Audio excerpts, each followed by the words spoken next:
Why not? Use a microphone. Maybe? You don't need one. I don't.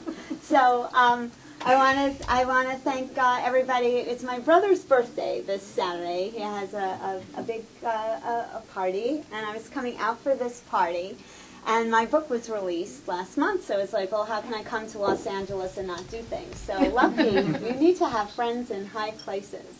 So my really good friend Terry Feinstein, whose husband Donnie Massing is the cantor here as of July, right, of this year, and a wonderful son Jonathan. I lost my good New York neighbors from upstate New York and my block and West 75th Street, but they moved out here in July, and then hooked up with Stephanie, who had just read the book and said, we really have a lot of events planned, but I loved it and I want to do it, and thank you so very much, because it's nice.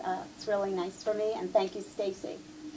So, you know, this book is based on assumptions, the Shiksa syndrome, and I will not make the assumption that everyone in the room even knows what the word means, okay? So, this is Shiksa, the dictionary definition. Noun, Yiddish.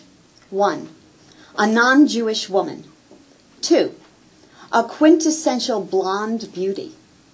3, the polar opposite of the quintessential Jewish mother. 4, a type of woman who instills deep longing in short, dark, swarthy Jewish men. 5, a Jewish boy's dream. 6, a Jewish girl's nightmare. So, the origin of this book, to some extent, was born when I lived here in Los Angeles. I moved out with a bunch of friends, and I'm not going to do that. Keep going. What? Just keep going. You know me, and then I'm going to go back. It'll be like another thing. Since I've come to LA, I can't work anything. This will be like another thing I have to learn how to do. So I'm going to skip it. So I was living out here. My friend Ellen came out and brought me into a writers group that Susan Merson, who's a member of this synagogue, works at and leads. And I coined the phrase Shiksa syndrome. I was having dates out here with some of the identical men that I had dated in New York, and everybody moved out. I was acting, and everybody moved out to do their careers, to break into television, etc., etc. And I would be with these guys in New York, and I was doing a lot of TV commercials, and I played Burger King girls, you know, all the counter girls in commercials, and people would say I was very cute, and I seemed as if I was from Pennsylvania. And that would be very nice, and it'd be like, oh, she's cute, the Shiksa, which was always a compliment. It was a compliment, like the Shiksa. And then I came here, and suddenly it was as if I was wearing like a neon sign that said New York Jew. I really think a lot of it has to do with New York, even more than, let's say, Jewish, because New York is a breed and a place unto itself. But it was very strange, I thought, you know, that if I put a piece of Yiddish in my you know, in a conversation, or I don't know, like, it'd say things. Even the other night, I had a date with somebody a couple of weeks ago, and we walked in my apartment to walk my dog, and so these are all assumptions that people make. And I said, we just had dinner, I said, you know, I have some strawberries if you want some cookies or anything like that, we could stop. And he said, don't be so Jewish. So out here, you know, I kind of thought, gee, so that's a Jewish thing. But would somebody say, don't be so Italian? And so there are all of these assumptions that happen, and they keep people separate. And so when I was out here and I would notice this, I would think, this guy maybe has like a bissel Shiksa syndrome, a little Shiksa syndrome. And I started to write about it, and then I wrote a 4-page essay that turned into a short story that turned into the arc of my first novel, You Have to Kiss a Lot of Frogs, and that was based on this actress, 15 years of bad dates in the life of this single Jewish actress, Carrie Klein. And when it came to this third book, because she continued a good frog, when it came and my friend was a prototype for a character, and not a frog though, just a friend. There's a big division. Friend or frog. And when it came time to writing another book, my agent had said to me, "What do you want to write?" And I said, "Such a pity. I use Shiksa syndrome in You Have to Kiss a Lot of Frogs as the art, because it would have made a great standalone piece." And she said to me, "Do it. Do it." I said, "How am I going to do it?" She says, "It's very easy. You just keep the same premise. A girl," this is the premise for anyone who doesn't know, a Jewish girl pretends to be a shiksa to catch a Jewish guy. So it was just, use that and make up a whole new story and a whole new character. And I thought, oh my God, I can't do that. How am I going to do that? And I couldn't think, and then I did. But when I got into it more and more, I thought, what kind of a girl, besides an actress, would pretend to do this?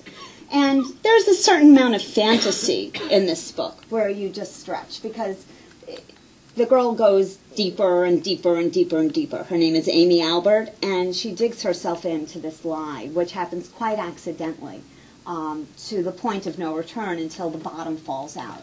So I can understand an actress doing it. Not that I would do anything like that. Not that there's anything wrong with it. I can understand. But I've been working in PR these last handful of years, and I started to think about branding. And back to the assumptions. I thought, people buy brands. People see things. Now, this girl is not what every non-Jewish woman looks like. The closest person who looks like this in this room is my cousin Eileen, and she's Jewish. I know, on both sides. I know her parents. Okay? But to me, this girl represents a girl that I would want to be. I think a girl that maybe everybody wants to be. Okay, that's probably not true. That's a big assumption. But this is, to me, the California girl. It's the American blonde. We don't even know what her face looks like. But there's something, to me, that's very exciting, very enticing, and she's the quintessential Shiksa goddess. So in so many plays and stuff, like you take the original Heartbreak Kid, do you know that, right, with Charles Grodin? Now, nobody said Jewish, although if you watch carefully, when he marries Jeannie Berlin, in the very first scene, he is wearing a yarmulke. And I think they break the glass in that first scene. And then that's the end of it. She's portrayed, poor Jeannie Berlin, who's such a great actress, as this awful, nasal, whining, annoying, horrible, and they get married, and she and Charles Grodin drive all the way down to Miami, where she kvetches, and you, as the audience, I mean, maybe that's what they had to do to this Jewish woman to make her somewhat, so you could buy that he would want to get away from her. But he meets Sybil Shepherd on the beach, and Sybil Shepherd is this girl, right? That's who she is. So I would say that when you say the Shiksa syndrome, I was pitching this book to Shape magazine last week, and I told this editor the title of the book. And she laughed, and I said, and I knew her name, and I said, "Oh, you get it? Do you know what a Shiksa is?" She said, "I sure do. A Shiksa is a very attractive blonde woman who likes Jewish men." Now, a lot of them do. So it's very funny. In the reviews, it's very different for me in a way. I can't believe it's 8 weeks into this release of this book, but there are more and more things that have come up, as I learn about the book through other people and readers.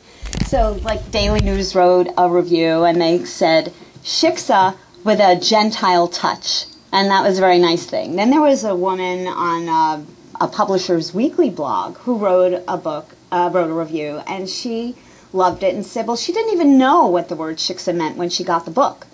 But, well, for anyone here, there's this great glossary in the back with many, many, many words that I had, you know,